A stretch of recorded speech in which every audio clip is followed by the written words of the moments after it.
All right, welcome back. It is the Vegas Take. Sharp and Shapiro, so glad you could join us. Coming up, the guys from Six Gun Music will be here, and they have a guitar for me, so I am looking forward to that. But we talked a lot about the Golden Globes, Ricky Gervais, and how Hollywood is reacting to that. So what better person to have with us on the line? He is known as Mr. X. He is known as the Hollywood conservative, and the reason why we don't give out his real name because he is a Trump supporter, and he is a longtime movie producer out there in Hollywood. Yes, he is a big shot, and he is a conservative. Mr. X, thank you so much for joining us. How are you? I'd call myself more of a medium shot, thank you. But, Fair enough. I appreciate that. I am sitting outside of Musso and Frank's on Hollywood Boulevard. I am right in the middle of it all right now. You are right. Yes, you are perfect. right in the middle of the action. How many men? You're a mole. How many men do you see making out? Be honest. At least 12. And All right. there's actually a communist march right next to it. I actually, but honestly, yeah. I am the official campaign manager for Ricky Gervais for president 2020. I'm announcing him running on your show. Well, you know what? That's some breaking news. Very reasonable. I want to play you a cut, and then I want you to respond to it. This is Ricky Gervais, as you mentioned, at the Golden Globes, taking aim at Hollywood. Apple roared into the TV game with a morning show, a superb drama, a superb drama about the importance of dignity and doing the right thing, made by a company that runs sweatshops in China. So, well, you say you're woke, but the companies you work for, I mean, unbelievable. Apple, Amazon, Disney. If ISIS started a streaming service, you'd call your agent. Okay, that's really funny. So how is Hollywood reacting to this, and what are your thoughts on it? I mean, it's funny because everyone I've talked to in Hollywood's like, I love it. And I'm like, you realize he's talking about you, right? Like, are you that oblivious to the fact that you are the butt of this joke? I mean, I think that, like, there's kind of like a wary sense of, like, when people laugh, but their eyes are not laughing. They're like, ha, ha, ha, but they're terrified. Like, I think that's on the overall response here. And my favorite comment that he made was about Jeffrey Epstein when he he mentioned that a lot of these Hollywood guys are friends with him or were, which is absolutely true. That was funny. And it looks like the country really took this because Gervais picked up 300,000 Twitter followers in one night following making that comment. And then I guess it was announced yesterday that the Oscars is not going to have a host this year, or was that a joke?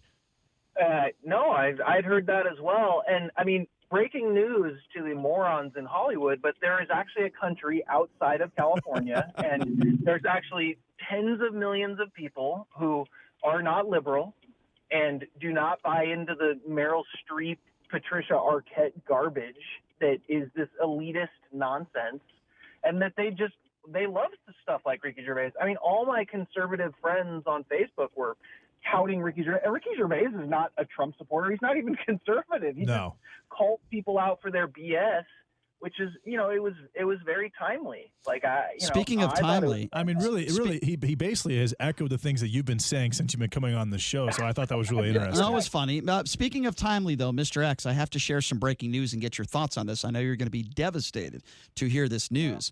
The nutty author, as we like to call her, Marianne Williamson, has just officially announced she is ending her campaign. How sad are you to hear this? I'm devastated. I am literally crying right now in my car by myself, wiping my tears. No, I mean, why did she even bother running in the first place? Anyway. I don't know. I saw that as well, and yeah, I mean, good riddance. I don't know what the Democrats are going to do. It is an ugly, ugly scene right now. I mean. Is Sanders the front runner now? Well, wait a second. I don't know what you're going to do. It sounds like you're making a left-hand turn. Did you make that turn yet? Because I hear your turn signal on. No, hang on. No, you're gonna. Yeah, sorry guys. I have to move. There's a police officer making me move. I think he might have sensed that I'm not liberal. Is it Mark Furman? Yeah, he smelled it. He smelled the conservative on you. Is it Mark Furman? Can you say who it is? Go ahead.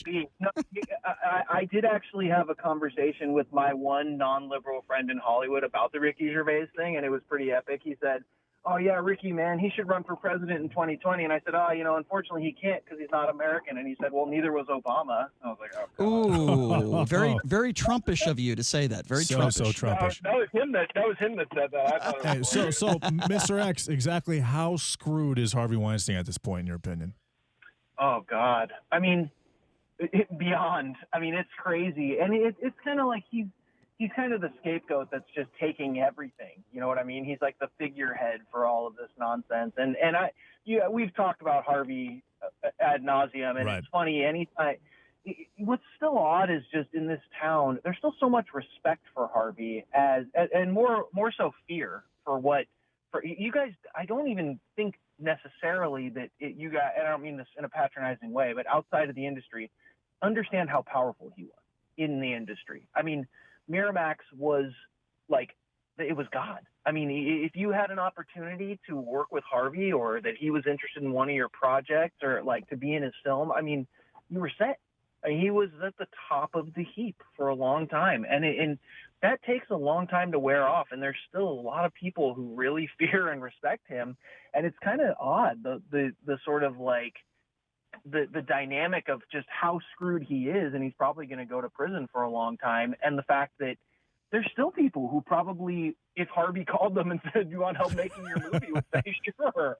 You know, I mean, it's kind of like same with Kevin Spacey. Exactly. Well, you know, it comes down to the question: was Harvey that talented? Was he that good of a businessman, or why was he so successful? Harvey was maybe the best in a long, long time at finding talent. And that is so incredibly rare. And I've told you the story, right, about Good Will Hunting and that script. And that script is perfectly indicative of why Harvey was who he was. When Matt Damon and Ben Affleck wrote Good Will Hunting, they sent it out to a bunch of production companies, and they put an incredibly explicit gay sex scene in the script. And nobody commented on it except Harvey. He called them and said, "This script is great, but why is this weird gay sex scene in it?" Everyone else was just going, "Oh, the script's great. I love it." So nobody read it.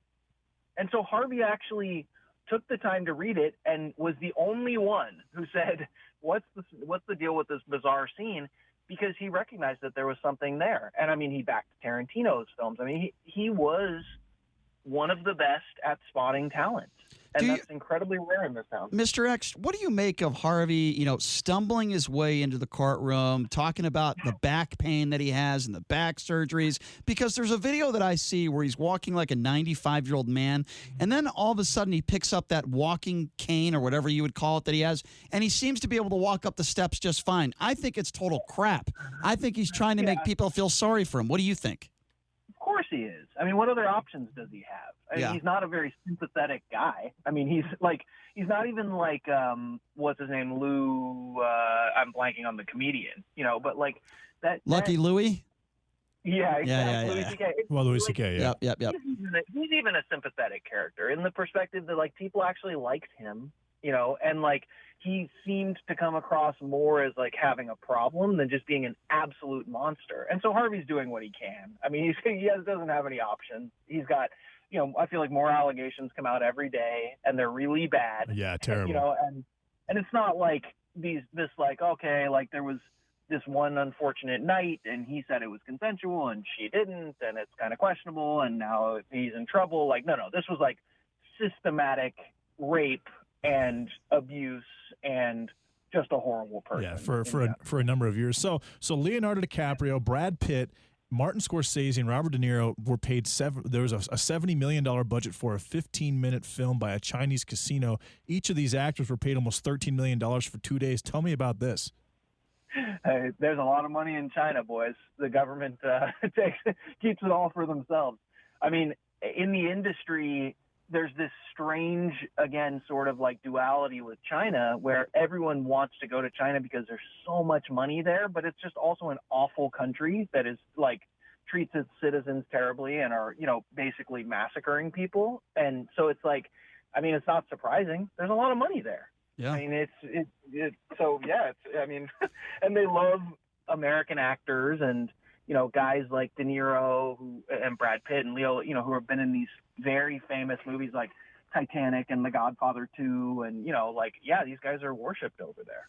So, Mr. X, in closing, I have to ask you this. What is a hotshot medium celebrity like yourself, as you claimed, producer in L.A., what do you got going on this weekend? What is a typical weekend for Mr. X, the Hollywood conservative, on Sunset Boulevard? Like, what do you got going on, man? I'm writing, and I'm in prep on my next film that I'm directing, so that is always fun, and that involves immeasurable amounts of phone calls and repeating myself to people, and people with no opinions asking for mine over and over and over again. And I'm writing. I mean, that's a typical weekend. I'm pretty boring, you know. That'll be my weekend is a lot of work. I worked over the holidays, you know. It's sad. That's my life. I wish I could have been something else, And so, a doctor or a lawyer or something. do you go to like a restaurant like Sir or Tom or Pump and right there, or the beach, or at home, or where do you go? Absolutely not under any circumstances. I hate people who write in public. I'm not kidding you guys. I went to a coffee shop here called Intelligentsia about a month ago, and I'm not going to curse. It's hard for me not to, but there was a guy in there with a typewriter, and he was sitting in the coffee shop That's with bizarre. a typewriter on it. No, and I once saw a guy with a quill pen. He was writing with it. He was dipping it in an inkwell. I almost strangled him. Like, I'm not kidding. Like, Quill pen? What? Well, I mean, he thought he Was Michael J. Fox in there? Were we going back to the future, or was what's Benjamin going on? Yeah. Franklin there? No, That's just- it was. Yeah, I mean, that's weird. Yeah, apparently he thought it was the Renaissance, but no. Well, I hate people who write in public or I read do a too. script in. Writing in public and making out in public. Those are two that I don't like to watch. Anyway, Well, I mean, yeah, you know. unless it's two men on Sunset Boulevard, then I'm totally fine with Or it. Anyway, 12. yes, Mr. X, enjoy your writing this weekend, my friend, and hope you have a great weekend. And we do look forward to catching up with you next week and talking about your favorite orange man, Donald Trump, okay? My favorite. All right, guys. All right, Mr. Thanks a lot, Mr. Mr. X, always appreciate your time. Thank you so much. All right, we're going to take a quick break, and when we come back, I love these guys. I love this store. They're called Six Gun Music. It is they make personalized guitars. I've heard a rumor they might even have one for me today. So we're going to talk to them coming up next in studio. You're listening to The Vegas Take right here on the all-new 101.5 FM, 720 AM, KDAWN.